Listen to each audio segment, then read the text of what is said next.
정말 저희가 전혀 의도하지 않았는데 아무런 생각도 없이 주님께서 이제 주시는 대로 찬양해줄 뿐인데 오늘 사실은 그렇잖아요. 저희가 이제 주님을 찬양하게 되는 실제적인 단계가 있습니다. 정말 우리는 존재치 아니하시는 그분을 찬양하지 아니하고 어떠한 형식으로 예배하는 것이 아니라 실존하시는 현존하시는 그분을 예배하는데 그분 앞에 다가가는 어떤 단계가 있는데 그것이 우리 자주 했지만 찬양과 또한 경배 그 다음에 영광의 단계가 있는데 지금 저희가 한 찬양들이 전부 다 영광의 그 단계까지 들어왔을 때 풀어지는 사실 찬양이에요. 그래서 저희가 그리고 다 모자였습니다. 여러분 기억하실 모르겠는데 우리 그 집사님께서 처음부터 해주신 말씀이 바로 이제 우리 보좌 앞에 모였는데 그 계시록 찬양인데 지금 저희가 한 모든 찬양이 그 바로 보좌에 대한 찬양 전부 다 보좌 찬양이었거든요. 지금 영광이 임했을 그때에 그래서 아무튼 지금 우리가 주님께서 우리 가운데 계시록을 주님께서 말씀해 주시고 있고 우리가 그거에 대해서 좀 많이 나누고 있는데 여러분 혹시 여기 그 올라오신 거 다 보신 분 계신가요? 그래서 다 보셨어요? 역시 제가 알기로는 이제 그 계시록을 다 외우시는 분이세요. 아니에요? 1장부터 22장까지 까먹었어. 아무튼 다 외우셨었습니다. 1장부터 22장까지 어마어마하신 분이시죠? 이런 분도 있으시고 여러 가지 분들이 있으신데 있겠지. 아마 이제 오늘 제 생각은 그래요. 제가 느낌이 그래요. 우리 이제 말씀 나누고 나서 우리 진짜 주님을 예배할 때인데 그때는 정말 주님의 영광의 보좌까지 나가게 될 것 같습니다. 그래서 오늘 아주 짧게 그냥 얘기했지. 이따가 이제 감동 주시는 찬양 다 할 거예요. 이따가 정말. 그래서 우리가 또 오늘은 사실은 이제 오늘 이제 제가 생각했던 거는 무엇이냐면 우리 이제 저번 시간 때는 우리가 이제 구약 전체를 훑었잖아요. 그래가지고 구약 개론에 우리가 첫 단계를 시작했는데 그래서 구약의 이제 구약 개론의 첫 번째 단계를 거치면서 우리가 창세기부터 말라기까지 한번 쭉 훑었는데 그래서 하나하나의 성경을 갖고 다시 이제 오늘은 창세기를 한번 전체를 보는 시간을 가질까 아니면 시간 순서대로 중간기 우리 이제 바로 뭐냐면 구약이 끝나는 말라기가 끝난 후에 그리고 예수님께서 초림하신 바로 복음사가 시작되기 이전에 성경에 기록되지 아니한 한 400년 정도 되는 그런 기간이 있습니다. 그걸 우리가 중간기라고 부르는데 그래서 시간 순서대로 중간기를 할까 아니면 그걸 할까 고민했는데 오늘 이렇게 주님께서 이렇게 인도하셨던 이 지금 우리 이 모임이 주님을 이제 예배하고 찬양하는 좀 그런 시간이 될 것 같아요. 그래서 오늘 이렇게 이제 윈스도 오고 그래가지고 오늘 이 시간은 주님 한번 꼭 가지려고 했는데 그걸 오늘 하면 좋을 것 같습니다. 그래서 한번 신학과 어떤 교리에 대한 것들 또한 신앙에 대한 부분들에 대해서 Q&A 시간을 좀 가졌으면 좀 좋겠다는 그런 감동을 주셔가지고 오늘 그렇게 좀 진행이 될 것 같습니다. 그래서 막 웃으시는 거 보니까 뭐가 있으신가 봐요. 그래서 혹시 우리가 이제 Q&A 알죠? 이제 어떤 것이든지 간에 우리 이 시간 가운데 주의 성령께서 지혜와 계시용이 임해 주셔가지고 우리가 궁금해하는 많은 것들을 주님께서 대답해 주시는 그런 좀 시간을 가졌으면 좋겠습니다. 그래서 누구든지 어떤 것이든지 간에 한번 좀 한번 질문을 주시고 우리가 좀 주님께서 주시는 그런 답을 좀 얻는 시간을 가졌으면 좋겠습니다. 그래서 지금 성령께서 좀 주시는 어떤 질문이 있다면 그걸 좀 나눠주십시오.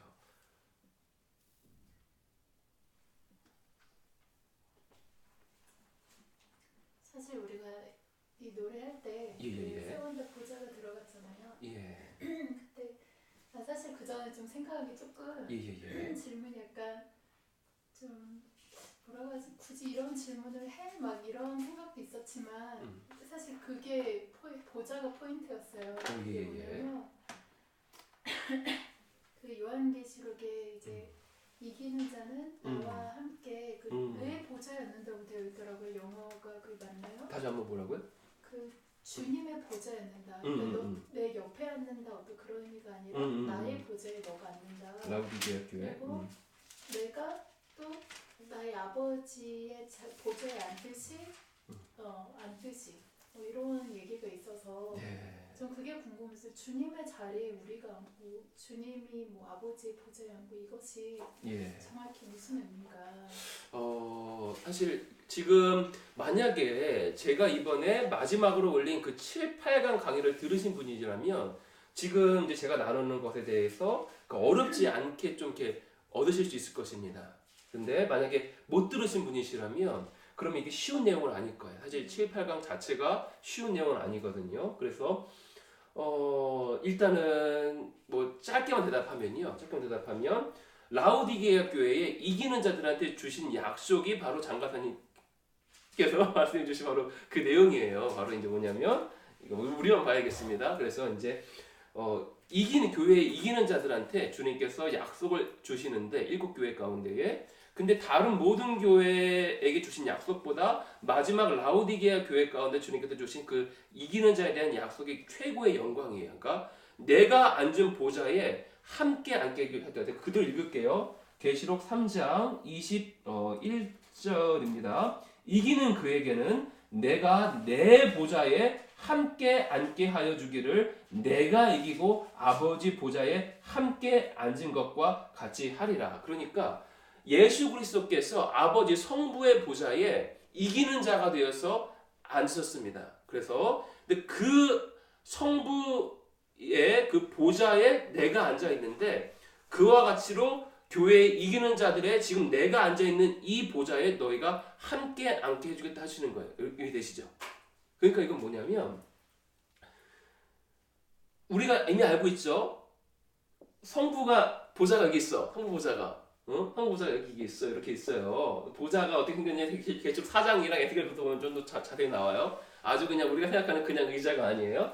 근데 우리가 다 알고 있죠. 성부 보좌가 있고 그 우편에 누가 앉아 계십니까? 예수 그리스도 보좌인데 그런데 제가 직접 갔다 온 건 아니기 때문에 그러나 자 뭐냐면 이 위치가 어떠냐면 위치가 이 성자 그리스도께서 지금 계시록 3장 21절에 하신 말씀으로 보면요. 이거 성부의 보좌와 버금가는 정도의 바로 그 자리인 거예요. 그래서 우리가 이걸 잘못 생각하면 안 돼요. 성부가 앉아 있는데 성자가 같이 앉아 있다. 그러니까 이제 뭐 이렇게 이제 반씩에 앉아 있는 게 여기 아니에요. 여기 아니에요. 그러니까 그 같은 버금가는 급의 보좌에 누가 성자 그리스도가 앉아 있는 거예요. 성자 그리스도가.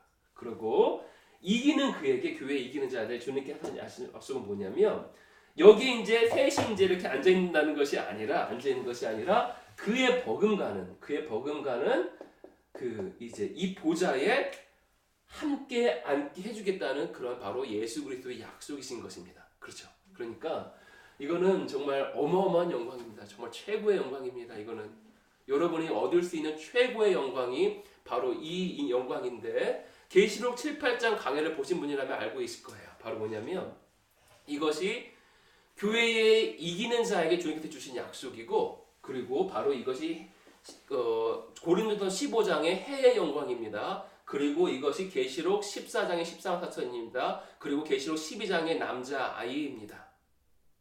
여러분 이거 무슨 말인지 모르겠죠? 전부 다 똑같은 영광이에요. 바로 이 최고의 영광. 그리고 계시록 20장 4절에 또 봅시다. 계시록 20장 4절.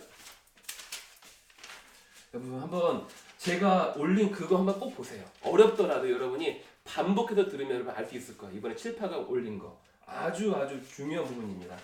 계시록 20장 4절에 보면 또 내가 보좌들을 보니 거기에 앉은 자들이 있어 심판하는 권세를 받았더라. 뭐냐면 보좌에 앉은 무리가 있습니다. 이것이 바로 해의 영광, 바로 이것이 계시록 14장 4천, 바로 이것이 계시록 12장의 남자인 것이에요. 이것이 바로 교회의 이기는 자입니다. 주님과 함께 보좌에 앉아서 심판하는 권세까지 받은 거예요. 여러분이 만약에 해의 영광, 천열매의 영광 가운데 여러분이 만약에 속한 자가 된다면요. 주님과 함께 이 보좌의 반열 가운데 거의 성부 성자가 앉으신 그 보좌에 버금가는 자리 가운데 여러분이 앉게 되실 것이고요. 단지 그뿐만 아니라 심판하는 권세까지 여러분은 얻게 될 것입니다. 짧게만 하자면요. 그 다음에 또 다른 무리가 있어요. 봅시다. 계시록 20장 4절 그 다음에 또 내가 보니예요. 또 내가 보니. 다른 무리를 말하고 있는 것입니다. 또 내가 보니, 또 내가 보니 예수를 증언함과 하나님의 말씀 때문에 목배임을 당한 자들의 영혼들과, 여러분 이것이 바로 달의 영광입니다. 그리고 그 다음에 봅시다. 또 보세요. 또 짐승과 그의 우상에 경배치 아니하고 그 이마에 손에 표를 받지 아니한 자들. 그러니까 중간 달의 영광은요, 능동적 순교자예요. 그러니까 예수 그리스도의 복음을 증언하다가 담대하게 증언하다가 목배임을 받은 자들. 이것이 달의 영광입니다. 그리고 이 그냥 우상 경배 안 하고 그냥 이거 안 받았어. 그래서 목배임을 받은 자들이 바로 이제 별의 영광인 것이에요. 그래서 이렇게 해, 달, 별의 영광이 있고요. 요것이 바로 보좌에 앉은 자들이 해의 영광인 것이에요. 그리고 여러분 봅시다. 제가 7바창에 이미 올렸는데요. 보좌에 앉아있는 이 해의 영광에 대한 그런 구절들이요. 다른 구절들이 계속 있어요. 그리고 똑같이 다 보좌 얘기하고 있는 것입니다. 여러분, 바울이 뭐라고 했냐면 나는 이미 얻은 것이 있는데 그것을 뒤로 여기고 나는 계속 달려간다. 왜요? 이유가 뭐예요? 레이스하는 자들은, 경주하는 자들은 많은데 1등은 몇 명이라고 그랬습니까? 1등은 한 명인 것이에요. 여러분, 그러니까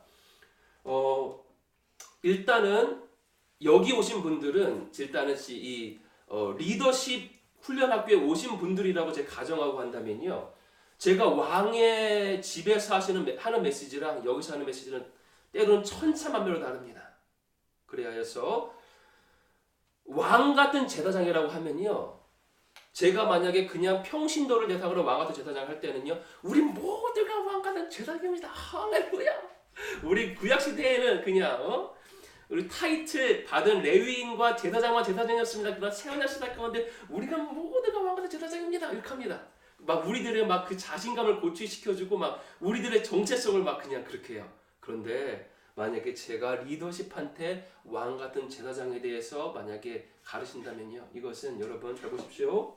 이미 제가 5, 6강 때 나눴지만요. 예법과 세법을 나눴습니다. 예법은 토라 조문입니다. 세법은 성령님입니다. 이미 나눴지만 토라 조문으로서는요. 내가 칼로 죽이지만 않으면 저는 법 지킨 거예요. 근데 세법은 어떻습니까? 거룩의 기준이 더 높아진다 그랬죠. 제가 마음으로만 미워해도 저는 죄진 거예요. 거룩의 기준이 어떻게 됩니까? 더 높아져요. 더 무시무시해지는 거예요. 마찬가지로 직분 또한요. 옛 법에서는요. 타이틀만 있으면 돼요. 옛 언약에서는 내가 타이틀이 제2사장이면 제사장이에요. 타이틀이 대제사장이면 대제사장이에요. 새 법은 우리가 모두가 왕 같은 제사장이라고 말하는데 제가 평신도한테 말할 때는 이렇게 말하지만요. 새 언약에서는요. 이건 훨씬 더 무시무시해집니다. 타이틀이 목사라고 목사가 못 돼요. 타이틀이 선교사라고 선교사라고 되지 않습니다. 주님의 임재와 영광 가운데에 얼마나 다가갔느냐에 따라서만 내가 진짜 목사인지 진짜 왕 같은 제사장인지 아닌지 결정되는 거예요. 훨씬 더 힘들어집니다. 타이틀이 아닙니다. 목사 타이틀 받았다고 목사가 아닙니다. 주님의 이게 지성소에 주님의 영광이 있잖아요. 지성소까지 들어올 수 있는 건 누구? 대제사장밖에 없어요. 그 다음에 제사장은 성소까지는 갈 수 있습니다. 그리고 유대인이라면 뜰까지는 올 수 있습니다. 그리고 이방인은 여기도 못 들어갑니다. 뜰 밖에 있는 거예요. 이방인들은요. 다시 말하면 여러분이 주님의 영광, 지성소 가운데 정말로 머물러 계십니까? 주님의 그 영광 가운데, 카보드 가운데 정말 얼마나 그 무시무시한 카보드 가운데 얼마나 가까이 다가가셨습니까? 그것에 따라서 왕 같은 제사장이 결정되는 거예요. 직분으로서 되는 것이 아니라 실제입니다. 주님의 영광 가운데 얼마나 다가갔느냐. 제가 왜 얘기하고 있죠? 그러니까 해의 영광.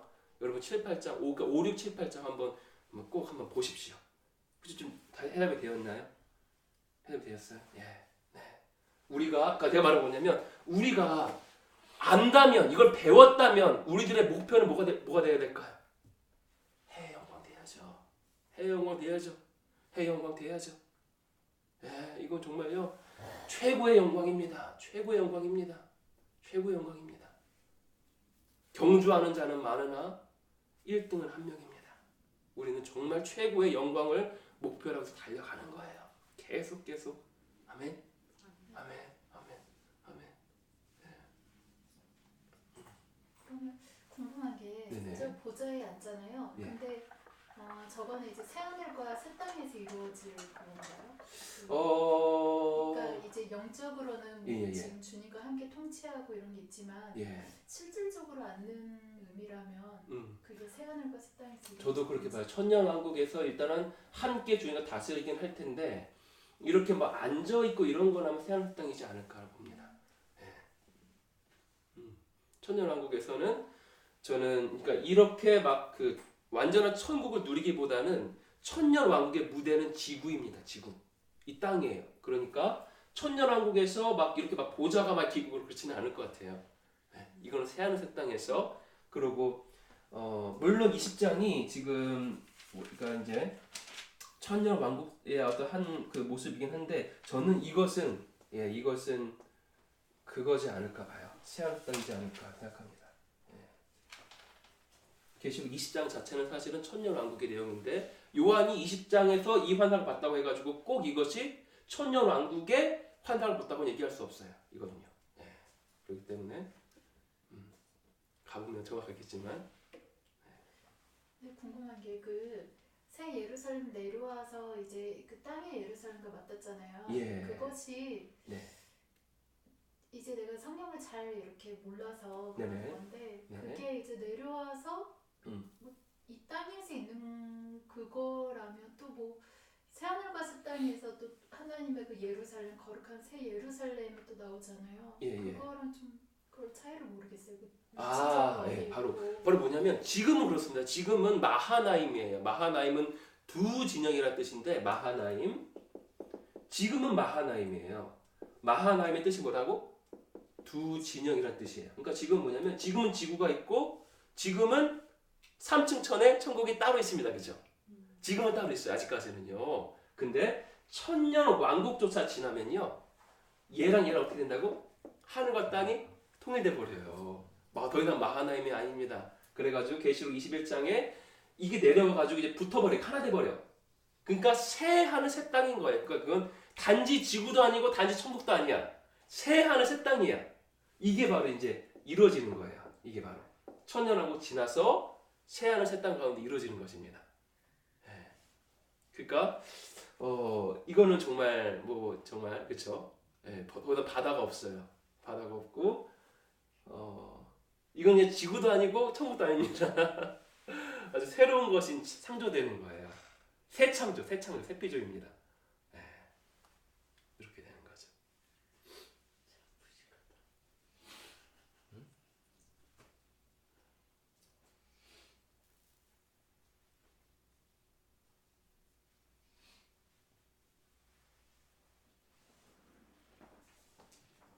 그렇게 되면 이제 그 이전에 하나님이 창조하셨던 때로 돌아가는 게 아니라 이제 또 새로운 어떤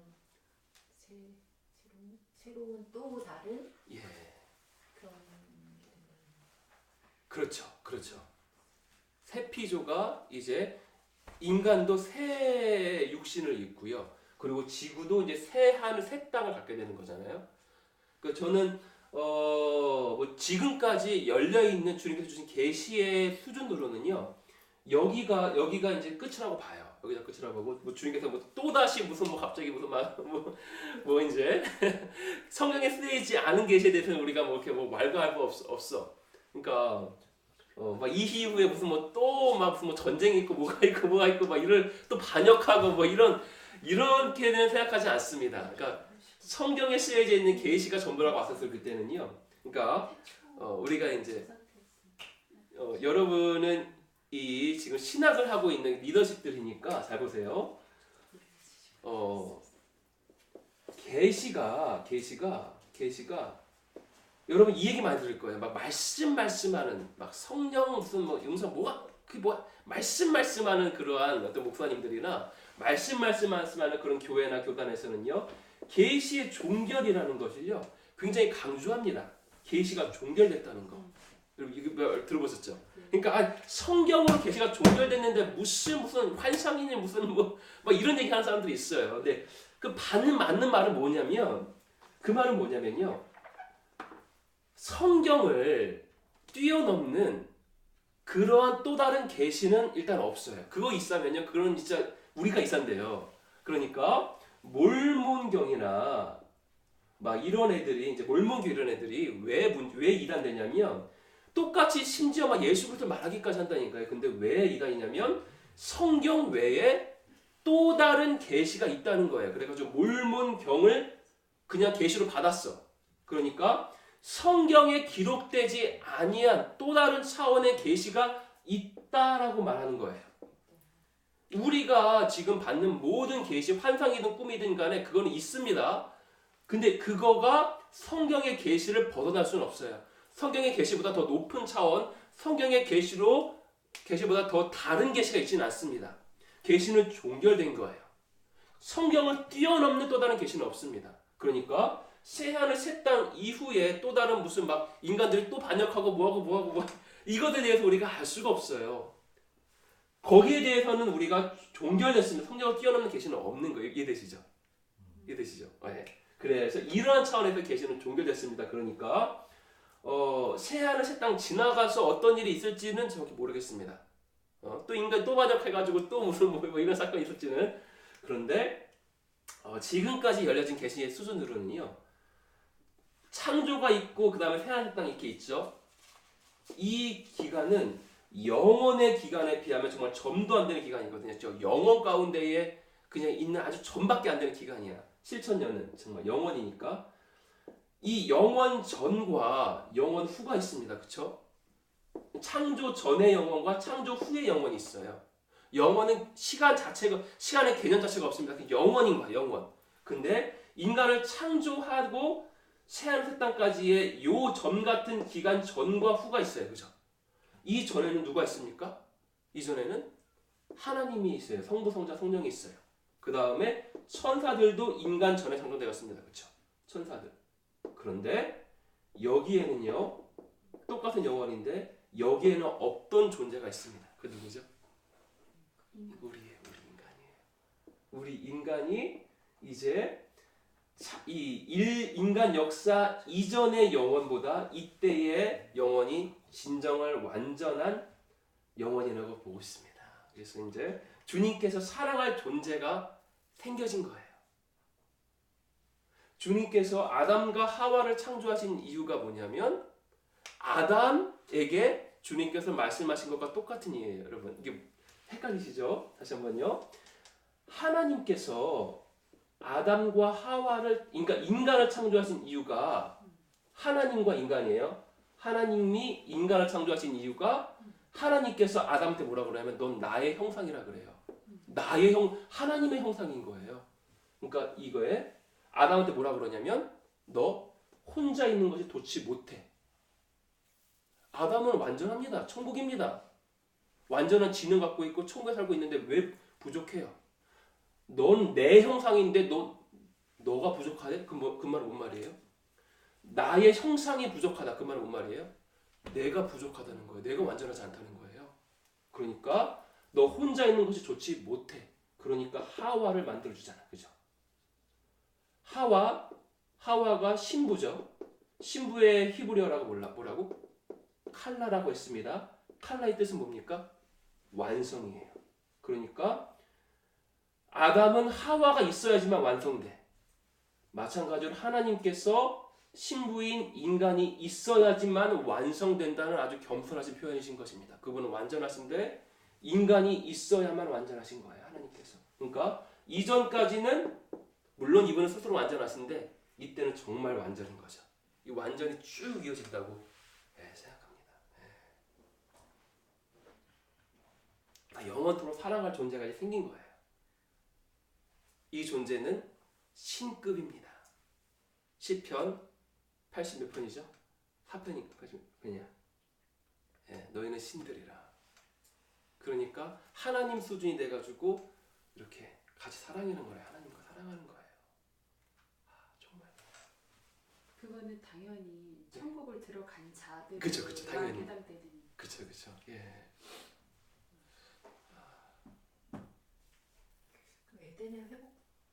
에덴의 회복을 말하는 사람들 있잖아요. 네네네. 그렇게 천년왕국에 이제 그런 거를 이제 에덴의 회복이 됐다, 에덴으로 돌아가야 된다, 막 이렇게 얘기하는 그 차이는 뭐라고 생각할까요? 그러니까 그렇게 말하는 것과 이제 우리가 영원히 하나님과 그런 존귀한 자들이 이제 하나님과 같이 이렇게 사는 게 그 에덴도 완전한 어떤 그 인간이 있었고 하나님과 사랑을 했고 세 분이 이제 계셨고 그러니까 참 이것이 그러니까 우리는 좀 자주 했었었죠, 그죠? 기억나시죠, 우리 방이주 했던 거 반복해도 괜찮나요? 반복해도 괜찮나요? 우리는 좀 자주 했어. 몇 번 했어. 기억이 안 나는데. 기억 안 나요. 그럴 수 있어. 그럴 수 있어. 그럴 수 있는데. 다행이다. 기억이 안 났어. 그러니까 우리가 말하는 건 뭐냐면 에덴은 회복이는 아닙니다. 고작 주님께서 에덴을 회복하시려고 7,000년의 시간을 낭비하시는 분이 아닌 거예요. 고작 그거를 그래서 에덴에서 그리고 이제 새하늘 땅이 있잖아요. 주님께서 에덴 가운데에 하나님이 있었고 지구가 있었고 이제 여기 이제 인간 아담과 하와가 있었습니다. 그때 분명히 지구 가운데는요 하나님 나라가 완전히 임했어요. 에덴 땅 가운데에 천국이 임하였고 아담과 하와도 완전했습니다. 그죠? 그리고 뭐 이제 하나님과의 관계도 완전했어요. 제가 세 개 얘기하면 뭐냐면 하나님과의 관계가 온전했고 아담과 하나님의 관계 그리고 또한 아담과 하와 자체가 완전했습니다. 뾰루지 하나는 안 나고 배도 안 나오고 머리카락도 안 빠져요. 그리고 지구가 완전했습니다. 지구 가운데 어떤 저주 가시도 왕곡기도 내지 않는 천국이었어요. 에덴 자체가. 그렇죠? 근데 죄로 말미암아 이 세 가지가 상실되었죠. 그렇죠? 하나님과 관계가 깨졌고 인간 자신이 저주받아가지고 병 걸리고 죽을 수밖에 없어요. 그리고 지구가 저주받아서 지구 가운데 가시와 왕곡기가 내게 됐습니다. 그렇죠? 이제 7,000년의 시간을 통해서 주님께서 다시 에덴을 회복하실 거다. 그러면 정말 좀 이게 좀 그렇습니다. 하나님께서 7,000년 동안 그렇게 고생하셔가지고 다시 그냥 고작 이걸로 회복하시는 거예요. 그렇지 아니하고 주님께서 도대체 이때의 지구와 새하늘 새 땅의 지구 또한 인간 또 하나님과의 관계가 어떨지 한번 봅시다. 세 가지겠습니다. 하나님과의 관계예요.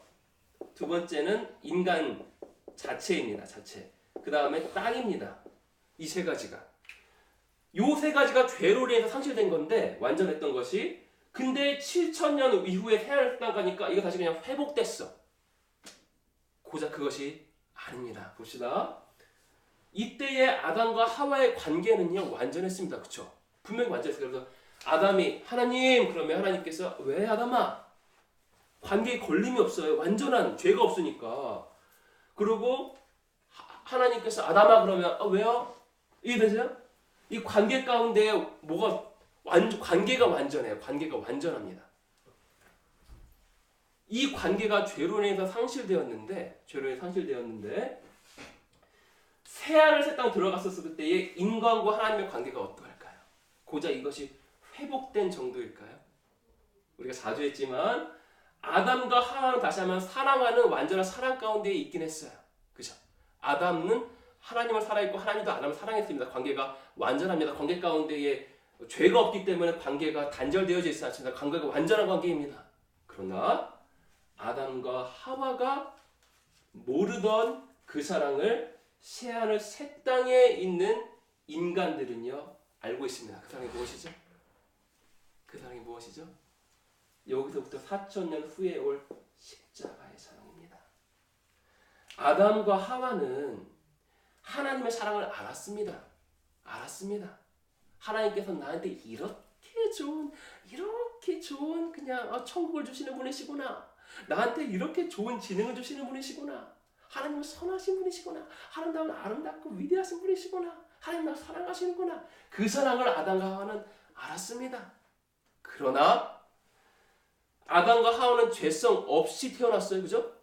하나님의 형상대로 창조되었습니다. 하나님께서 후 불어서가지고 죄성 없이 태어난 인간이었어요. 이 아담과 하와가 그러나 죄를 범했습니다. 하나님의 마음을 찢어놨습니다. 그 다음에 인류 역사 수천 년 동안 계속 인간은 하나님 마음을 찢고 또 찢습니다. 하나님을 배신합니다. 다시 말하면 여러분의 배우자가 여러분만을 순결하게 사랑해야 되는데, 그런데 계속 다른 이성과 남잡한 음란한 짓을 계속 행하는 거예요. 계속 행하는 거예요. 계속 행하는 거예요. 그런데 끝까지 여러분이 너는 내 남편이야, 너는 내 사랑하는 내 아내야 해가지고 그렇게 다시 돌아오게 됐던 바로 그거. 바로 뭐냐면 아담과 하와는 주님의 사랑을 알았지만 십자가의 사랑을 아는 거는 오직 죄를 통해서만 가능한 거예요. 아담과 하와가 죄를 지었지만 그럼에도 불구하고 용서한 것도 지나서 자신의 몸을 찢어서까지 우리를 구속하시는 그 사랑을 아담과 하와는 몰랐습니다. 그러나 새하늘 새 땅, 사실은 십자가 이후부터는요, 마지막 때라고 얘기하는 것이 무엇이냐면 이미 뭘 선포하냐면 그런즉 그리스도 안에 있으면 새로운 피조물이라고 말하잖아요. 새로운 창조물이라고 말하잖아요. 이해되시죠? 새하늘 새 땅이 새 피조인데 사실은 이때 새 피조가 이미 이루어진 거예요. 믿음 안에서는요. 그러니까 여기서 새하늘 새 땅은 우리 이미 살고 있는 것입니다. 새 피조가 이미 이루어졌기 때문에 여기에 인간은 굳이 새하늘 새 땅까지 안 가도 지금 우리가 새하늘 새 땅의 인간하고 똑같다고요. 새하늘 새 땅의 인류가 알고 있는 그 사랑을 십자가 이후에 우리는 다 거듭난 사람은 다 알고 있는 거예요. 이 십자가 사랑을 아담과 하와는 몰랐습니다. 그러나 십자가 이후에 모든 거듭난 인류는 이 십자가 사랑을 압니다. 그러니까 하나님께서 인간을 사랑하는 것도요, 이때도 완전했지만 십자가 때는 그 사랑이 완성된 거예요. 그냥 사랑해. 그냥 처음 남자 여자가 만나가지고 처음 만나고 첫사랑 완전하잖아. 첫사랑 서로 미워하지도 않고 서로 그냥 흠도 안 보이고 막 서로 첫사랑 때 그쵸 여러분 다 해보셨잖아요. 어떠한 흠도 안 보이고 그냥 완전 사랑이 완전해요. 그러나 그건 풋내기 사랑입니다. 서로 연애하고 결혼해 보니까 어떻게 이런 인간이 다 있는지, 그럼에도 불구하고 그걸 끝까지 사랑하는 그 사랑의 완숙함은 이때 완성되는 거예요. 십자가 이후에. 그래서 그 사랑으로 요때의 사랑하고는 비교도 할 수 없을 만큼의 사랑으로 십자가 이후에 우리는요, 인간과 하나님은요 완전 막 미치는 사랑에 서로 미쳤어. 서로 미쳐가지고 하나님은 자신의 생명까지 찢어 발견해가지고 이 신부를 샀고, 이 신부는 그 사랑에 눈멀어져가지고 내 사랑하는 주인 따라서 어린 양을 어디로 이끌든지 따라가고 있는 거예요. 이 미친 사랑을 이때는 하지 않았습니다. 이때는 순수하고 완전한 사랑이지만 미친 사랑이 아닙니다. 이때부터 미친 사랑으로 하나님과 인간의 관계가 고작 회복되는 것이 아니라 에덴의 그 관계로 회복되는 수준이 아니라 서로 미치는 거예요. 서로 미친 사랑을 뜨거운 사랑으로 서로 사랑하는 거예요. 그 사랑으로 완성되는 것이지 회복이 아닙니다. 마찬가지로 이때의 인간 자신을 보세요. 완전했잖아요. 목사님. 인간 자신 완전했잖아요. 뾰루지 하나 안 나오고 배도 안 나오잖아요. 치킨 먹어도 안 나잖아요. 그러나 이때의 인간은요, 완전했지만요, 이때의 인간은 다시 한번 말하지만 죄성 없이 태어났다고요. 죄가 없어요. 죄가 없어요. 죄를 몰라요. 이해되시죠? 이때의 인간은 죄성이 아예 없습니다. 죄를 모릅니다. 그러나 지금 우리는요, 죄를 알아요. 아담과 하와가 모르는 것을 지금 우리는 알고 있습니다. 이해되세요? 아담과 하와는요, 주님의 선함을 알았습니다. 그러나 주님의 심판을 몰랐습니다. 주님의 두려움을 몰랐습니다. 왜? 죄 안 지었으니까. 죄를 지은 자는 주님의 선하심 뿐만 아니라 주님의 그 두려움을 합니다. 아담과 하와가 모르는 것을 지금 우리는 알고 있다니까요. 고작 이때로 회복되는 게 아닙니다. 완성되는 거예요. 완성되는 거예요. 아담과 하와는 심판이 뭔지 몰랐습니다. 지금 우리는 심판이 뭔지 압니다. 다시 말해서 다시 인간이 회복되는 것이 아니라 지금 우리가 훨씬 더 아담과 하와보다 더 완전한 거예요. 또한 지구 또한요, 이때의 지구보다 이 새하늘 새 땅은요, 더 여러분이 직접 보시면 돼. 이걸 할게요. 창세기 1, 2, 3장하고요. 계시록 19, 20, 21, 22를요. 여러분 이렇게 보십시오. 그러니까 좀 더 쓸게요. 20, 21, 22. 데칼코마니처럼요. 요렇게 보십시오. 요렇게 보십시오. 이렇게 보십시오. 똑같습니다. 창세기 3장은 계시록 20장과 똑같습니다.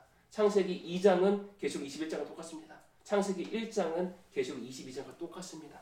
다시 말하면 이것은 그러니까 회복 아니에요? 창세기 에덴은 회복 아니에요? 아니요. 아니라고요. 아니에요. 완성이에요. 완성. 그래서 이때의 새하늘 새 땅과 이때의 에덴을 비교해 보십시오. 이게 훨씬 영광스럽습니다. 그러니까 이 세계 전부가 회복이 아니라 완성인 거예요. 완성인 거예요. 여러분 이해되시죠?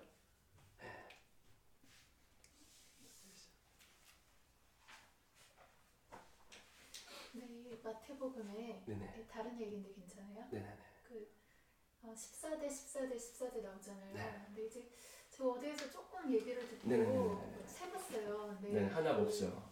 네, 그래서 그게 뭐 그리스도인이다. 그리스도가 사실은 그리스도인을 또 나타내는 거다. 얘기를 하는데 저도 그게 다요. 왜냐면 네. 너무 확연하거든요.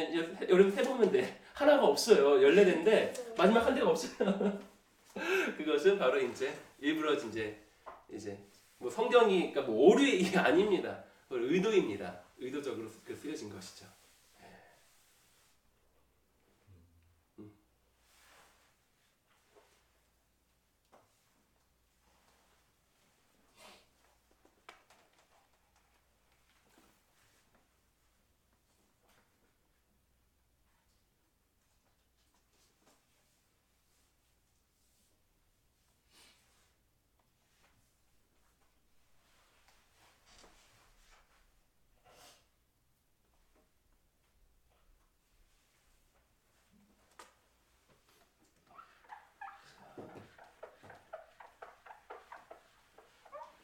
또 혹시 또 다른 것이 좀 있다면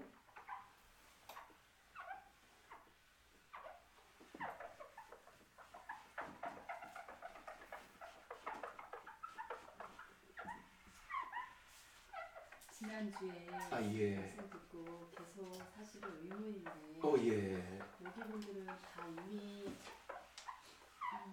이해가 되신 걸 수도 있을 것 같은데 예. 지난주 말씀하신 것 중에서 천국에 들어갈 자는 2%밖에 없다고 하셨잖아요. 예.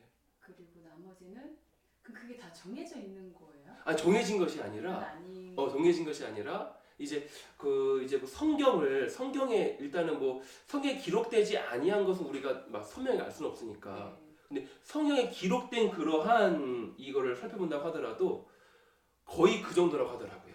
이거 연구해 보시면 너무 안타까운 거죠. 정해진 것이 아니라 그 정도밖에 이제 하나님 앞에 똑바로 못 산다는 거지.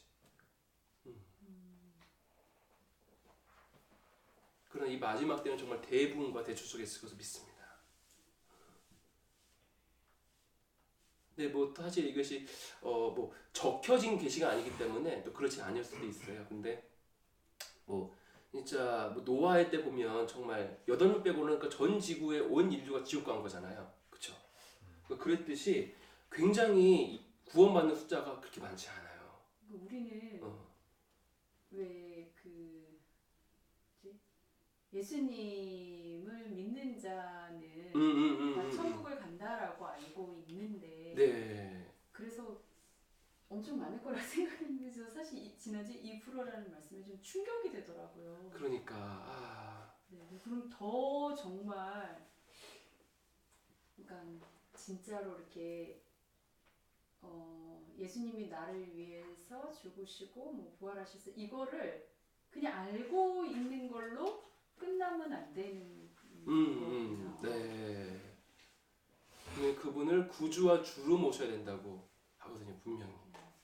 그냥 구주일 뿐만 아니라 그분이 나의 주인 되셔야 되는데 그분이 나의 주인 되신다는 것은 이제 정말 나의 삶 전체를 그분께 드리는 어떤 그렇죠. 그래서 그게 거듭남이라고 말하거든요. 거듭남. 네. 진짜 거듭나지 아니하면 천국에 들어갈 수 없다고 분명히 요한복음처럼 말씀하셨는데 그러니까 니고데모도 그게 이해가 안 된 거예요. 거듭남이 무엇인지. 그러니까 거듭남에 대해서 거듭남 뜻이 무엇이냐면 다시 한 번 또 태어난다는 거예요. 그러니까 우리가 이제 거듭남을 너무 그냥 이 용어로서 사용하기 때문에 이걸 그냥 거듭남과 표현으로 돼버리는데 니고데모는 어떠했냐면 어떻게 그게 어떻게 말이 돼요? 아니 어떻게 엄마 장모에 어떻게 다 들어갔다 와? 이래죠. 그러니까 다시 어떻게 태어난다는 거예요. 그러니까 이러한 질문을 우리가 한번 가져줘야 하는 것입니다. 거듭남이 무엇인지. 그래서 거듭남. 그래서 거듭난 신자는 정말 그렇게 많지가 않은 거예요. 근데 저는 믿는 것은 그 마지막 때가 될수록 더 많아질 거는 이거는 정말 믿습니다. 근데 이제 인류 역사를 계속 쭉 공부해 보면 구약 시대 또한 뭐 이 시대 보면 다 그랬다는 거예요. 정말 그렇게 적었다는 거예요. 거듭난 신자라는 것이. 우리가 얘기하는 것으로 따지면 우리가 이거를 아주 우리 복음을 굉장히 중요시 여기니까 우리들은요. 우리 복음의 여정을 꼭 한번 할 건데요. 복음의 여정. 바로 이제 우리가 하는 용어로 사용하면 무교절과 초시절을 겪은 거예요. 이거를 겪은 죽음과 부활을 다시 태어나는 죽었다가 부활하는 것을 다시 겪은 자들을 바로 이것이 거듭난 자들이거든요. 이게 무슨 얘기인지는 나중에 우리가 이것만 따로 쭉 한번 공부할 거거든요. 이거는 필수 과목입니다. 킹스 칼리지와 모든 왕제교육 가운데. 그래서 여러분이 이것을 전하는 자가 돼야 돼. 복음 전하는 자가 되는데 네. 다시 말하면 거듭남을 전하는 자가 반드시 되어야만 해요. 거듭남을. 그래서 다른 뭐 이제 유교절도 있고 무슨 유월절도 있고 또 오순절 뭐 이렇게 또 나팔절, 속죄절, 장막절 다 있지만 거듭남을 얘기하고 있는 것은 바로 요거거든요. 이 두 가지. 사실 이 두 가지가 정말 복음의 핵심입니다. 그러니까 지금 그러니까 다른 어떤 목사님들의 그 메시지로 얘기하면 요걸 얘기하시는 분들이 우리 저기 그 복음 그 누구죠? 순회복음 선교 김용희 선교사님은 무교절과 초실절 딱까지 말해요. 초실절 시작까지 아주 강조하셔. 김용희 선교사님이 얘기하는 것이 바로 무교절과 초실절 시작까지 다 얘기하는 것입니다. 그리고 그 친하신 거기 저기 선한 목자교회 유기성 목사님께서는 여기서부터 여기까지 이렇게 말을 해요. 다시 말해서 김용희 선교사님은 절대로 오순절 얘기는 안 해요. 성령 얘기 안 해요. 근데 요거만 그냥 디립다 이거 전문가신 거야. 그리고 또한 저기 누구지? 그 이렇게 막 그 이렇게 피켓 들고 복음 전하시는 분 있잖아요. 뉴욕에 지용은 목사님께서는 이걸 쭉 다 말하시긴 해요. 근데 그분도 메시지 중심은 바로 요거입니다. 요거 지용은 목사님. 그리고 여러분 그러니까 리더십이 때문에 말하시 다 이게 좀 전문적으로 하는 거거든요. 그리고 이제 그 춘천에 있는 그 교회 한마음 교회 같은 경우는 이거를 너무 강조하는 거예요. 요거를 아주 강조하는 거죠. 근데 부르심 가운데 있다면 뭐 꼭 나쁜 거라고 보진 않습니다. 왜냐면 요 무교절과 초실절이 정말 아주 복음의 핵심이거든요. 대부분의 사람들은 제가 뭐 경험했으니까 제 인생에 제가 주님을 따라오고 좀씩 음성 들어오고 다 경험했고 뭘 영적 체험했고 다 근데 그거에 제 인생의 20대 그러니까 중반까지는요 저는 계속 여기 있었어요. 계속 6월절에만 머물러 있었어요. 이걸 안 가르쳐줘. 무교절과 초실절 교회에서 복음을 안 가르쳐줘요. 그러니까 복음은 그냥 예수님이 너희들 죽었어. 그냥 그게 다래. 근데 실제로는요. 다시 말하면 이거는 로마서 1장부터 6장이거든요. 여기까지는요. 6월절은 다시 말하면 복음의 그냥 단지 진리입니다. 지식입니다. 1장부터 6장까지 복음의 지식은 알았는데 근데 7장 들어가니까 바울이 어떻게 해? 지식은 아는 대로 죽도록 괴로워해요. 왜냐면 복음은 아는데 내가 거룩하게 살아서 안 살아져. 안 돌아줘요. 안 돼요. 누구도 마찬가지입니다. 바울도 그랬는데 뭐 나는 아니고 아니에요. 그러니까 이 괴로움 때문에 난 미쳐버릴 것 같아. 나 그래도 주님 떠나버리니까요. 나 거룩하게 안 돼. 거룩하게 안 돼요 저는. 그러니까 이 죽음. 내가 안 된다. 오호 나는 곤고한 사람이다. 내가 거룩하게 안 된다. 그런 다음에 7장 마지막 절에 갑자기 깨닫는 거예요. 완전히 다 이루신 분이 주님이시구나. 그래도 부활합니다. 바울이 갑자기 할렐루야. 할렐루야 하는 이유가 뭐라고요? 이제는 모든 죄를 다 이겨냈다. 할렐루야가 아니라고요. 7장 마지막 절에 내 육체로는 계속 죄의 법을 섬기고 있는데 갑자기 할렐루야예요. 이게 무슨 말이야? 근데 그게 진짜 복음입니다. 그러니까 이 죽음과 부활인 거예요. 죽음과 부활. 이제는 내가 안 되고 그때 주님께서 오셔서 거룩의 삶을 살아가시는 거거든요. 나는 안 되니까 옛장 그때 죽임 나가는 거예요. 나는 얘는 안 돼. 얘는 고쳐도 되지 않아. 얘기가 힘써서 거룩한 삶을 못 살아. 내가 할 수 없어. 십자가 한 대 못 박아 죽어버리는 거예요. 다시 말해서 죽은 거예요. 죽은 거. 무교절 때. 그 다음에 거듭나는 것입니다. 누구와 함께? 그리스도와 함께. 그러니까 이 거듭남을 전할 수 있는 자가 진짜 복음 전하는 자인 거예요. 나머지 또 우린 다 하잖아요. 뭐 이 장막절은 하나님 나라 임하셨습니다. 왜냐하면 이거는 복음의 완성이에요. 하나님 나라를 누리는 거, 천국을 누리는 거. 그러나 이것만 말하면요, 이건 기복신앙입니다. 요걸 다 하고 나서 있게 되는 거예요. 근데 복음의 정말 핵심은 요거거든요. 그러니까 김용희 선교사님이나 이런 분들 중에서 막 띄우시는 거야. 메시지가 너무 중요하니까, 이 메시지가. 네. 그래서 요거는 우리가 한번 따로 정말 몇 시간 동안 할 거거든요. 요거를 달달 여러분이 그냥 달달 외울 정도로. 그래서 그 복음을 전하는 자가 이제 우리 모두가 될 것입니다. 이 정말 그냥 엄청난 이제 일들이 여러분을 통해서 펼쳐지게 될 것입니다. 이제 여러분을 통해서 수많은 자들이 거듭나고 막 갑자기 눈 띄고 막 주님을 위해서 막 이제 어린 양 어디로 이끌든지 따라가는 존재가 되고 우리 이일에 또 성은이가 또 다 그렇게 될 것입니다. 그러면 그 요셉이 요셉은 먼저 이제 이집트에 가 있었고 거기서 7년 풍년이 있고 그다음에 흉년이 있잖아요. 그 풍년 때가 풍년과 그리고 이제 7년 흉년이 있을 때 사실 야곱의 가족들은 조금 그 흉년을 좀 겪었잖아요. 겪고 나서 이렇게 오잖아요. 그래서 좀 어찌 보면 요셉의 그것이 이제 저는 그걸 보긴 했지만 7, 8장을 근데 이제 거기 다니엘이라든가 이렇게 환란을 좀 벗어난 사람들 요셉도 어떤 그런 인물이 아닐까. 그래서 환란이 없이 그냥 그렇지. 물론 그 전에 이제 고난이 있었지만 이제 이 마지막 때 표상으로서 7년 환란을 거치지 않고 있고 그리고 요셉과 그 야곱의 가족들 요셉을 제외한 야곱의 가족들은 조금 그 환란을 거치고 나서 이제 돌아오는 그 하나님 나라에 그 거기 들어가는 생각이 되는데 그 좀 궁금했거든요. 사실은 그거는 그렇더라도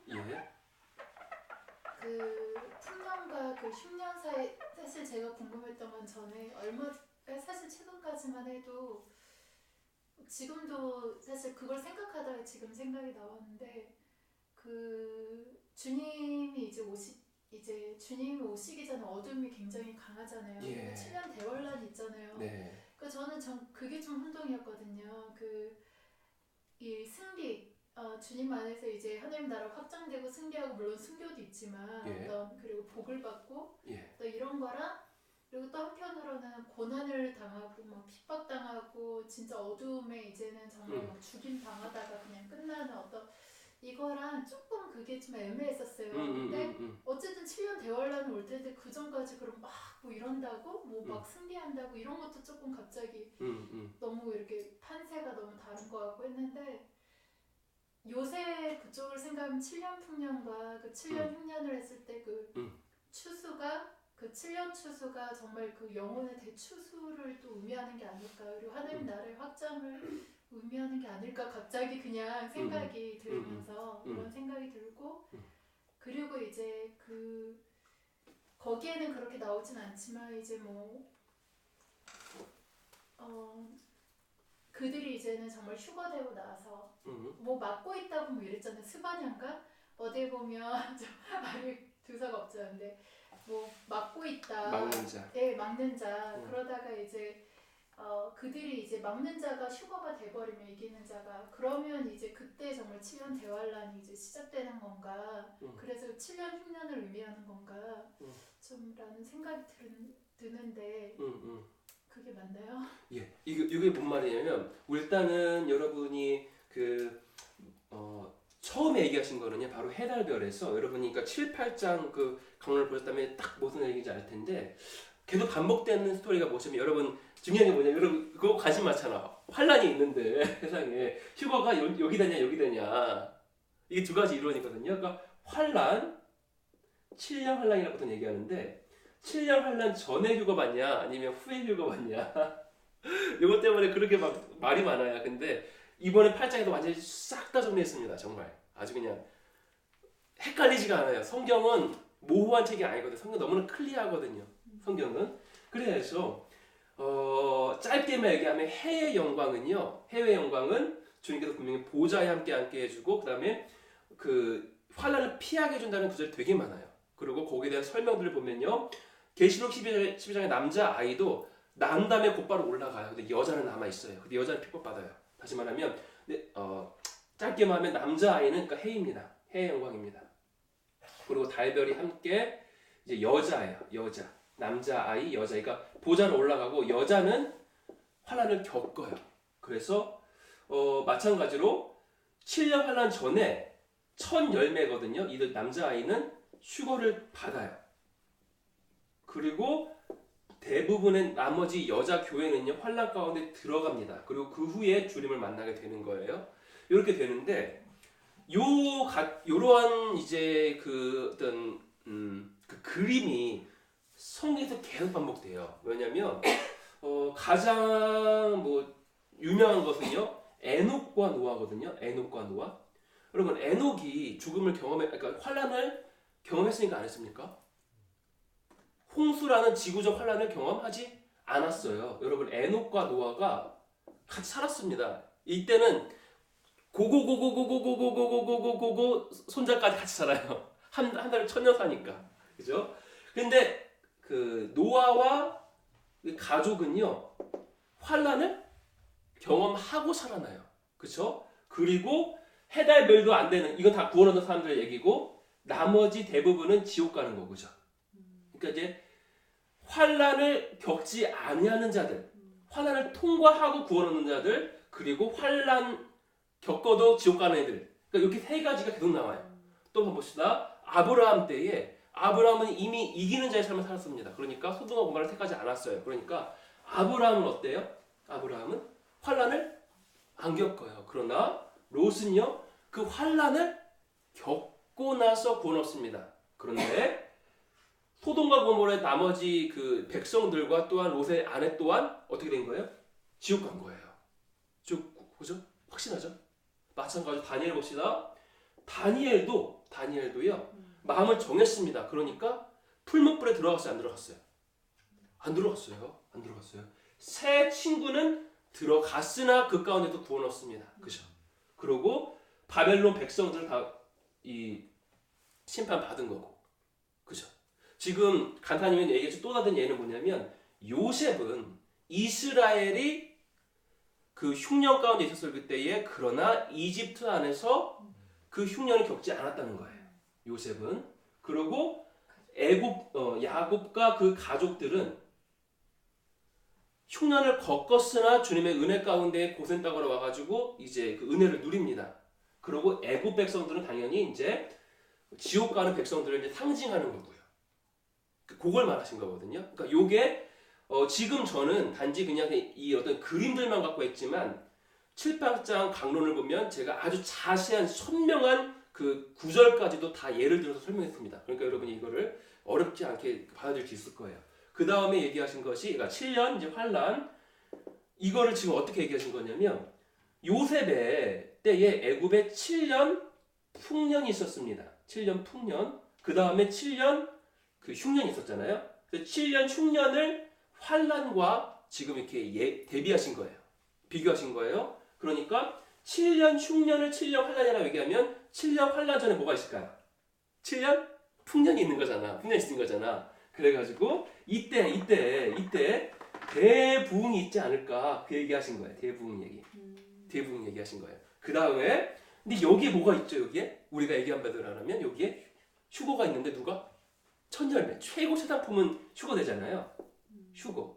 여러분 이거 아까 얘기하신 게 뭐냐면 데살로니가 이제 후서 2장입니다. 데살로니가 후서 2장. 그러니까 한번 우리가 보도록 할게요. 우리가 이 막는 자를 좀 오해하는 경우가 많아요. 데살로니가 후서 2장 6절입니다. 데살로니가 후서 2장 6절.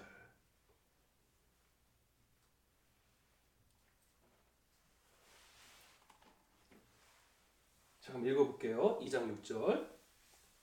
너희는 지금 데살로니가 교회는 전체적으로 마지막 때가 막 지금 왔다 막 그래가지고 막 이렇게 좀 이렇게 흥분 떠는 교회, 막 말하자면 약간 다미성 교회 같은 그런 교회 여기 있는 데살로니가 이 교회는요. 근데 6절입니다. 너희는 지금 그로 하여금 그의 때에 나타나게 하려 하여 막는 것이 있는 것을 아나니. 7절입니다. 불법의 비밀이 이미 활동하였으나 지금은 그것을 막는 자가 있어 그 중에서 옮겨질 때까지 하리라. 8절입니다. 그때에 불법한 자가 나타나리니 주 예수께서 그의 입의 기운으로 그를 죽이시고 강림하여 나타나심으로 패하시리라. 여기 지금 막는 건데 지금 막는 것이 뭘 막는 거죠? 7절에 의하면 막는 자가 뭘 막고 있죠? 불법의 비밀을 막고 있는 거예요. 그죠? 이거 뭐 어려운 구절이 아니죠? 그대로 해석하면 돼요. 불법의 비밀을 나타나는 것을 막는 자가 있습니다. 그렇죠? 근데 불법의 비밀이 뭔지는 8절 들어가면 더 정확히 나타나요. 막 예수님이 죽여버려 그 불법한 자를. 누굴까? 적그리스도죠. 너무 선명하게. 그죠? 너무 선명하게. 적그리스도가 나타나는 것을 막는 자들이 있다는 거예요. 적그리스도가 나타나는 것을 막는 자들이 있습니다. 근데 7절 후반절에 보면 주님께서 그들을 옮겨버려요. 적그리스도가 나타나는 것을 막는 자들이 있습니다. 그래서 주님께서 그 막는 자를 옮겨버리면 적그리스도가 나타난다는 거예요. 그렇죠? 요 구절을 해석하면요. 이거 의역한 게 아닙니다. 그냥 직역한 거예요. 그렇죠? 이해되시죠? 네, 그렇습니다. 그러니까 적그리스도가 나타나는 것은요. 선명하게 언제입니까? 7년 환날 때 이거 바로 이제 여러분이 다니엘서를 들으셨어야 되는데 마지막 한 일회의 조약을 맺음으로 적그리스도가 아주 점점점 짠짜잔 등장하게 됩니다. 다시 한번요. 적그리스도가 등장하는 것은 다시 말하면 바로 이때예요. 7년 환날 시작할 때 짠짜잔 하면서 아주 그냥 딱 등장하게 되는 것입니다. 적그리스도가 등장하는 것이 언제다? 여기다. 한 일회 동안의 언약을 예루살렘을 중심으로 맺습니다. 적그리스도가. 이거 다니엘서에 이미 다 예언되어져 있는 거예요. 적그리스도가 나타나는 것이 하지만 여기네? 근데 이때 어떤 사건이 있다고요? 요 사건도 있잖아. 적그리스도를 막는 게 다시 말하면 데살로니가 후서 2장이 말하는 그 막는 자, 적그리스도가 나타나는 것을 막는 자가 다시 말하면 누구일까요? 바로 이 휴거되는 이기는 자인 거예요. 이기는 자가 이 땅에 있을 때까지는요. 적그리스도가 등장하지 못합니다. 더 선명하게 제가 예를 들면요. 계시록 12장에 보면요. 12장. 자, 이걸 봅시다. 이걸로 이거 펴놓고 무슨 시면요 14장이 좀 더 전쟁이 잘 나왔나요? 자,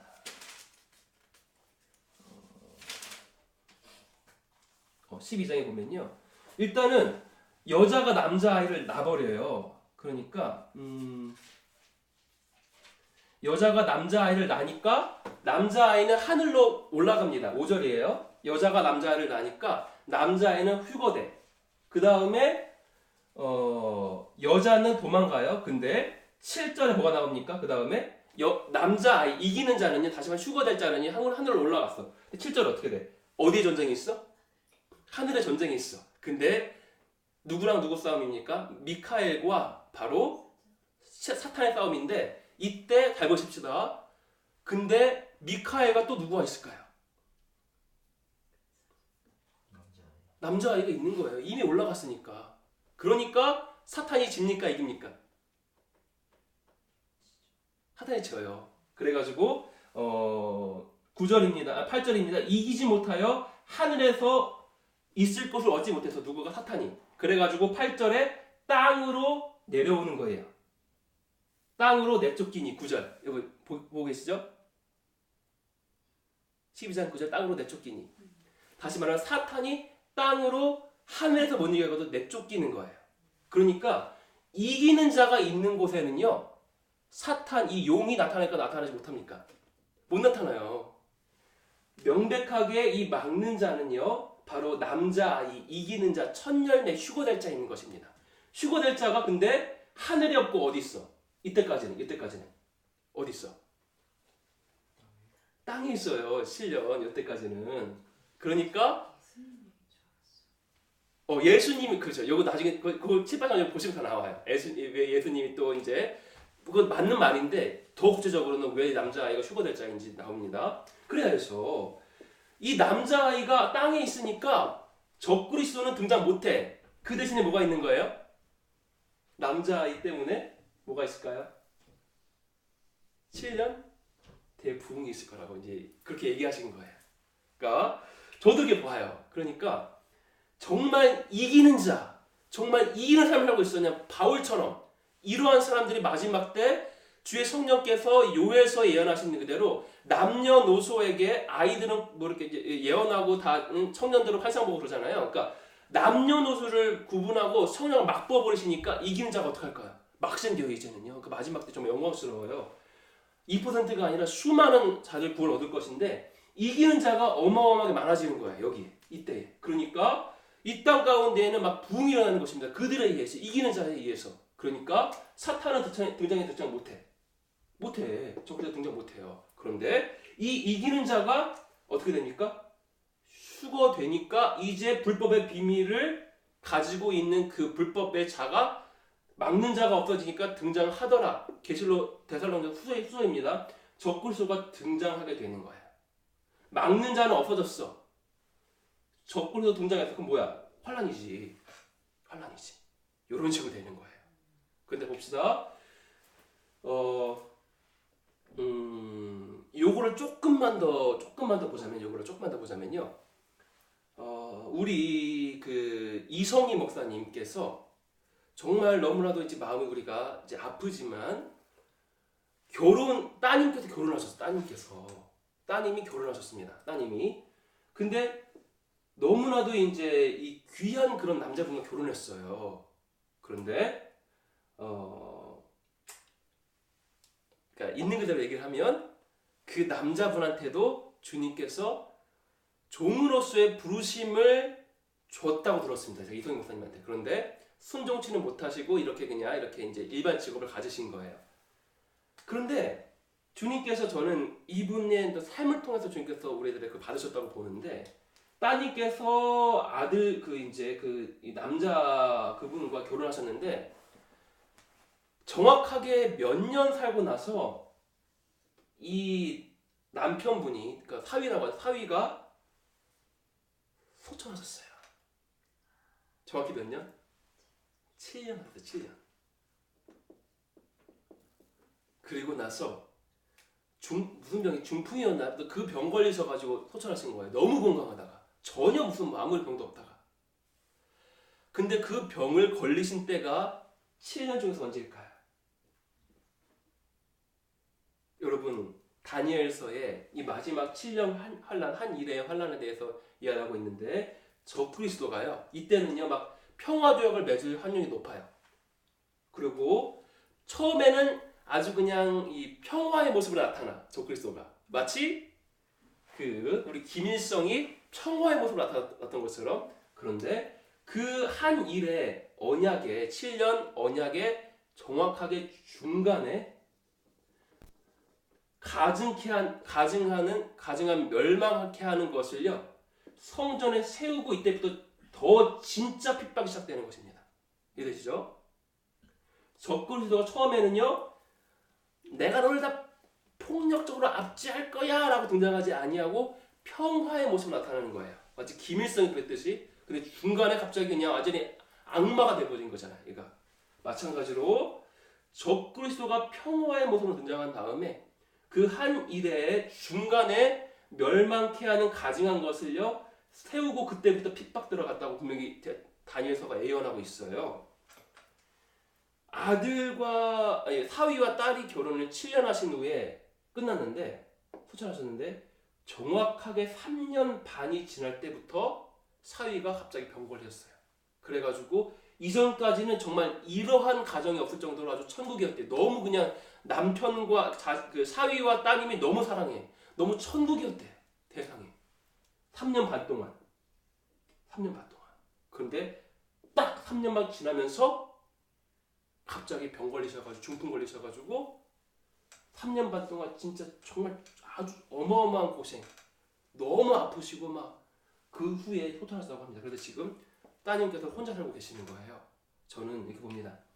주님께서 이 따님과 사위님의 이 7년에 이 결혼 생활을 통해서 우리들한테 말씀하신다고 봅니다. 이 주님이 정말 주님의 거룩한 종이시라고 봅니다. 그분은 자신이 모를지는 모르지만 이 삶으로 우리한테 주님께서 계시를 주고 계시는 걸로 믿습니다.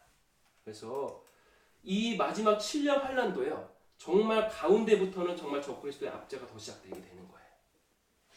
이해되시죠?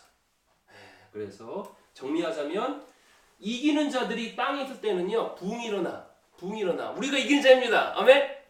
우리를 통해서 이 땅 가운데 영광스러운 부흥이 나타날 것입니다. 근데 우리가 막는 자가 휴거되고 나면 이제 불법의 비밀을 가진 자가 등장할 수 있게 되는 거예요. 우리가 없으니까. 그래서 이들이 적그리스도가 등장했었을 그때는 평화의 모습으로 등장할 것입니다.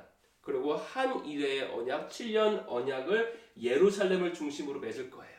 그러나 평화의 모습으로 나타났지만 그 이레의 중간, 절반 때에 멸망케 하는 가증한 것을 예루살렘에 세우고 압제를 시작하게 될 것입니다. 그리고 그 후에 잘 보세요. 그리고 스가랴서 또 뭐 계시록 19장 또 수많은 구절들이 예수님께서 지상 재림하시는 모습을 그리고 있는데 어떻게 오세요? 혼자 오세요? 아니면 수많은 거룩한 무리들과 함께 오십니다. 여러분 주님께서 재림하시는데 혼자 안 오신다고 얘기해요. 분명히 스가랴서와 계시록과 또 다른 구절에서 주님께서 재림하시는 모습이 그려져 있는데 수많은 거룩한 무리들과 함께 옵니다. 아주 영광스러운 장면만 보면 계시록 19장 이거만 봅시다. 계시록 19장 11절인데 11절부터 13절까지는요. 예수님, 재림하시는 예수님의 모습에 대해서 묘사하고 있습니다. 다시 한번요.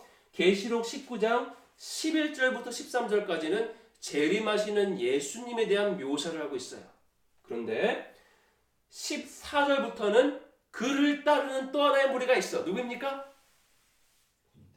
군대. 하늘에 있는 군대들이 희고 깨끗한 옷을 입고 백마를 타고 그를 따르더라.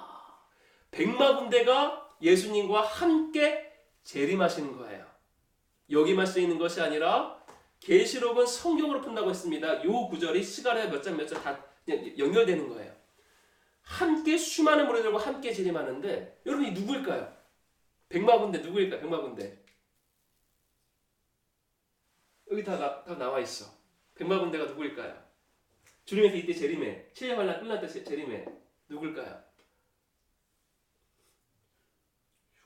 휴거된 자들이죠. 남자아이죠. 철장으로서 만국을 다스리는 자들이죠. 14만 4천이죠. 남자아이죠. 교회에 이기는 자들이죠. 해의 영광을 얻은 자들이죠. 이들이 바로 백마 군대가 돼서 주님과 함께 재림하여서 진노의 포도즙을 받듯이 이스라엘을 또한 주님 백성들을 압제하고 있는 사람들을 막 다 밟아버리는 거예요. 다시 말하면 이거 여러분 지구 구하는 영화를 좀 보십시오. 지구 구하는 영화. 여러분 이 백마 군대가요 정말 지구방위대 되는 거예요. 지구방위대 바이오맨 정말이에요. 정말로 그래가지고 함께 주님과 재림해가지고 악마들을 다 처단해버립니다. 완전 싹 다. 그 다음에 살아가는 백성들 달의 영광 별의 영광 땅에 있어요. 계속요. 노아 그리고 롯도 야곱의 그 가족 또 세 친구 다 땅에 있는 자들인 거예요. 달의 영광 별의 영광이에요. 이들은요. 이들을 구합니다. 멋지게 와가지고 나쁜 놈들 다 죽여버리고 사랑하는 주님 백성들을 다 멋지게 구하고 나서 이제 천년하고 들어가게 되는 것입니다. 여러분 이해되시죠? 네, 이러한 그림으로 이제 여러분 계시록 19장 14절은요 킹스 칼리지의 대표 구절이에요. 여러분 여기가 지금 킹스 칼리지의 모임이잖아요. 여러분 모두 다 계시록 19장 14절의 영광을 얻으시기를 축원합니다. 저도 그렇게 되겠습니다. 우리 같이 길을 갑시다. 좀 해의 영광을 우리가 해의 영광을 받는 자들이 됩시다. 보좌의 주님과 함께 앉아서 심판하는 자들이 됩시다. 첫 열매가 됩시다. 교회에 이기는 자가 됩시다.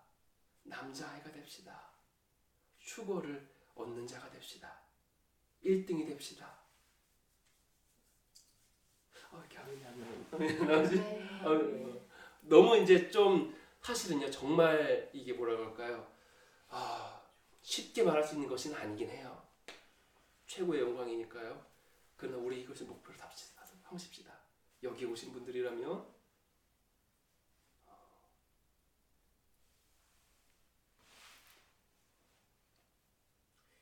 궁금한 게 이미 올라가 있는 뭐 아브라함이나 뭐 모세나 뭐 이런 분들은 그럼 어떻게 하나요? 그런 분들은 같이 오는 게 아니고 그래야서 이것을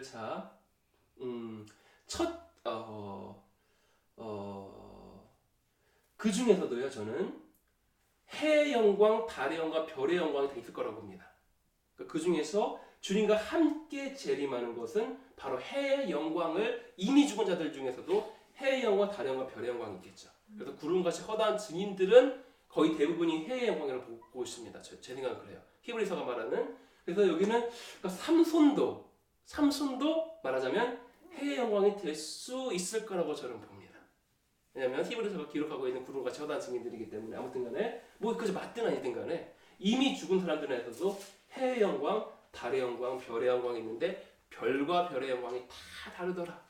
그래서 우리가 얼마나 정말 이 땅에서 그 영광의 길을 걸으느냐에 따라서 우리가 얻을 영광이 달라지게 되는 거예요.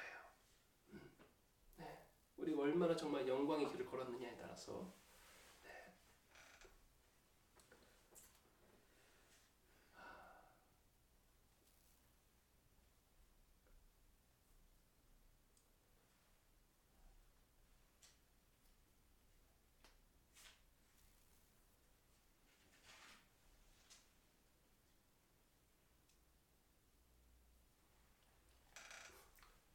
혹시 또 있나요?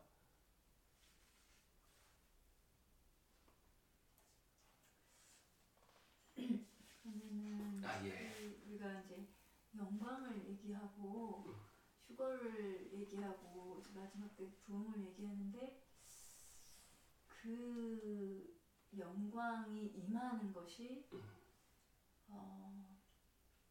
이게 이제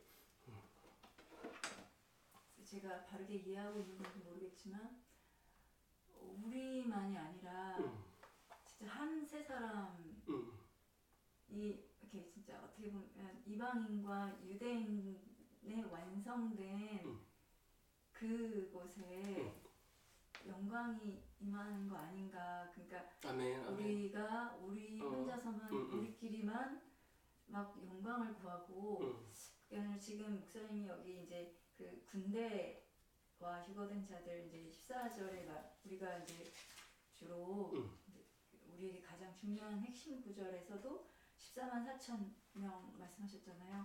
그거는 이제 이스라엘의 또 구원받을 자의 숫자잖아요. 그거는요 달라요. 계시록 7장에 13만 4천이 나오고 계시록 14장에 13만 4천이 나옵니다. 근데 표현이 묘사가 달라요. 확연히 다릅니다. 계시록 7장은 그리고 선명하게 유대인들을 얘기하고 있어요. 진파 말하면서. 근데 계시록 14장은 이제 이방인이에요. 그건 저한테는 중요한 것보다 이제 그냥 어쨌든 그래서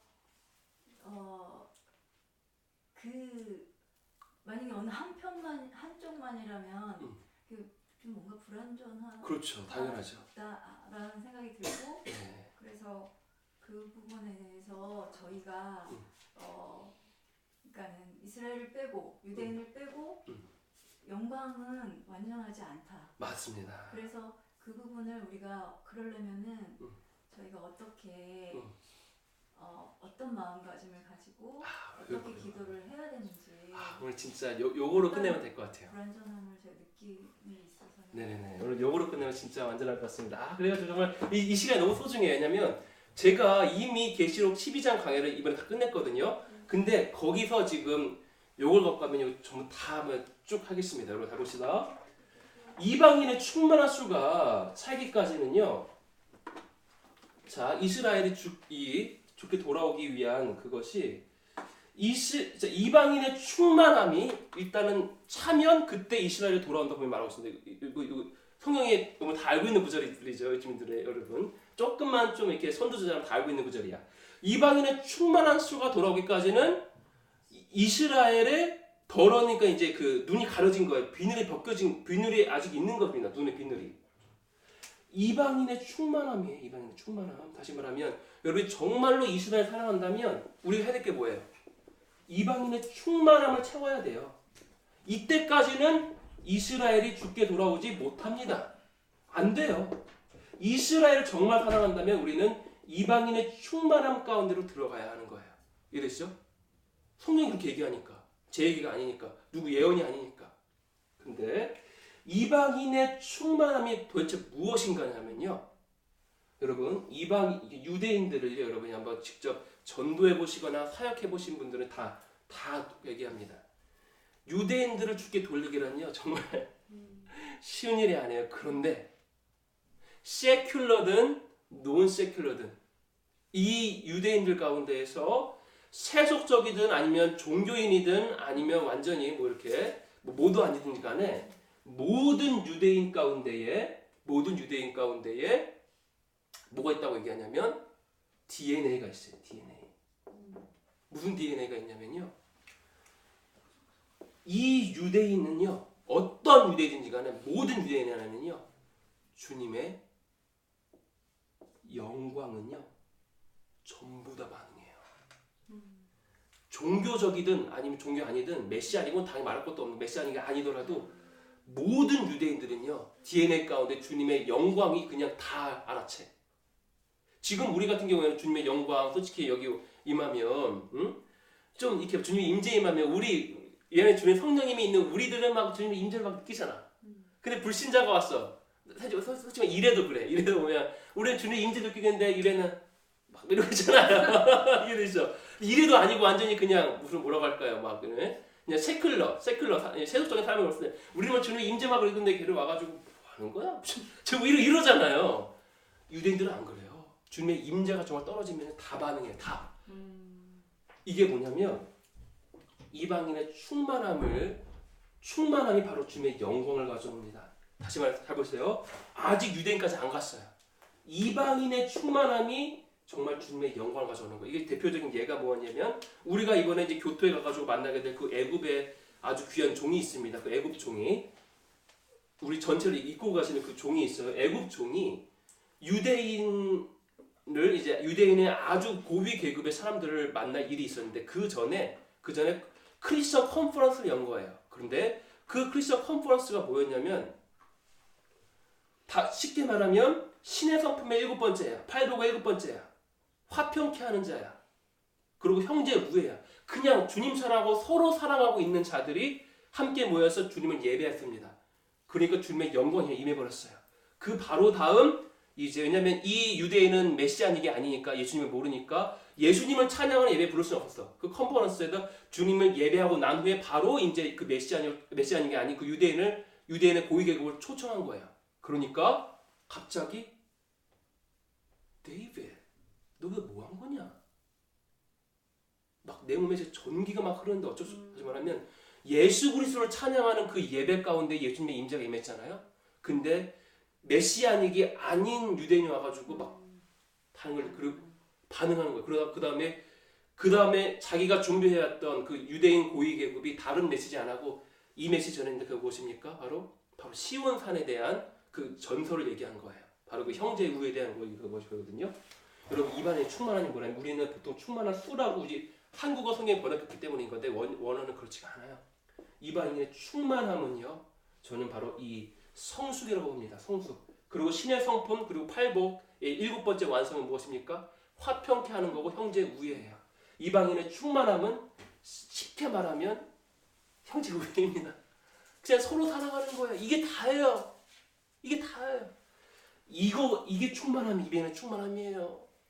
복잡하고 어려운 것이 아니라 그냥 서로 사랑하는 것이 이방인의 충만함이에요. 이게 완성되면 정말 주님의 영광이 임합니다. 그러면 제가 하는 거 뭐냐면 자 요때까지는요, 대붕 때까지는 바로 이방인의 충만함이 있는 때예요. 아직 이스라엘은 아니에요. 예언적으로는 있을 것이지만 이방인의 충만함이 이때까지입니다. 제가 왜 얘기하냐면 계시록 12장에 아까 했죠? 여자가 해달별을 입었습니다. 해달별을 입었어요. 그리고 남자아이 슈거될 자가 출생되는 거예요. 출생되자마자 올라갑니다. 자 보십시오. 여자 해달별, 생각나는 꿈, 어떤 꿈? 요셉의 꿈. 요셉이 해달별이 전했잖아. 해달별은 다시 말하면 누구입니까? 야곱의 아내와 바로 이 형들이에요. 애들 누구야? 다시 말하면 애들이 누구? 해달별을 한 세트로 말하면 누구예요? 유대인이에요, 유대인. 그러니까 이스라엘. 그러니까 여자를 이스라엘이라고 해석하기도 합니다. 해석하기도 해요. 그런데 근데 해달별이 또 있습니다. 여기 했습니다. 해달별 누구? 이거 누구입니까? 해의 영과 달의 영과 별의 영광 얘들을 세트로 묶으면 뭐예요? 교회예요, 교회. 다시 말하면 교회도 되는 거예요. 다시 말해서 여자는요 이스라엘과 교회의 하나 되는 것입니다. 원유맨이에요. 여자는 원유맨이에요. 이스라엘도 아니고 교회도 아닙니다. 계시록 12장에 말하는 여자는 원유맨입니다. 그리고 이것은요 계시록 21장에 나오는 새 예루살렘입니다.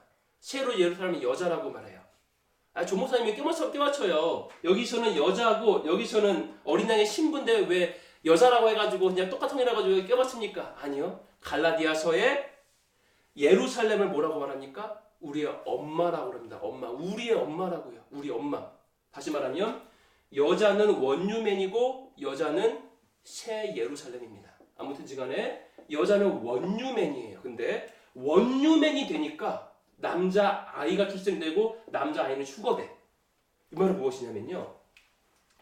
이방인의 충만함이 차오지기까지는 바로 7년 여기까지야. 근데 이방인의 충만함 때문에 갑자기 이스라엘의 비닐이 열리기 시작할 때가 바로 휴거되기 바로 조금 이전이라고 봅니다.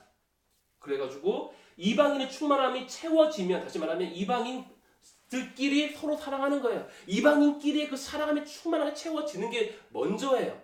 물론 예언적으로는 다 있어 이전에도. 지금 우리 아수에린 트레이터랑 하잖아. 근데 실제적으로는요 이방인의 충만함이 막 채워지는 거 이때 채워져요. 그러니까 이방인의 충만함 때문에 영광이 임하니까 이때부터 누가 돌아오는 거예요? 이 마지막 때부터 실제적으로 이때부터 예루살렘이 막 돌아오는 거예요. 물론 지금 돌아오고 있지만 진짜 막 돌아오는 대부분이 이때부터 임하는 거예요. 근데 이들이 돌아오니까 원유맨이 이때 완성됩니다. 휴거되기 바로 이전에 이방인도 충만하게 됐고 이스라엘이 죽게 돌아왔어. 다시 말하면 원유맨이 여기 딱 이루어지는 거예요.